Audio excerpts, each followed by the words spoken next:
Alright, so now we're going to try this Polaris Ladder Guard to stop the Nautilus vacuum from getting stuck on the ladder. That's the only complaint I've had about this vacuum, is that it gets wedged in between the ladder and the wall on this side only and gets stuck.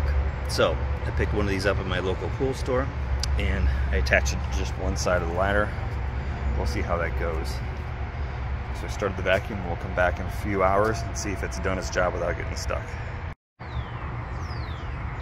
It's a few minutes in, so far so good. The problem with this is you never know when it's going to get stuck, so we have to wait for the whole cycle to go through to know whether this little Polaris gadget works or not.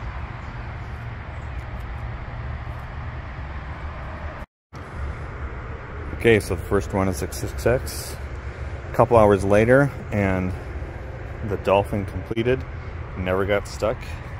I think this Polaris thing is a hit so far. Just put it a few inches below the water line and it stops the pool vacuum from getting stuck on your ladder. That's all for now. I'll maybe do one more cycle here, and then we can show how we can do the set it to run 3 times a week, like if you're out or something like that. Thanks.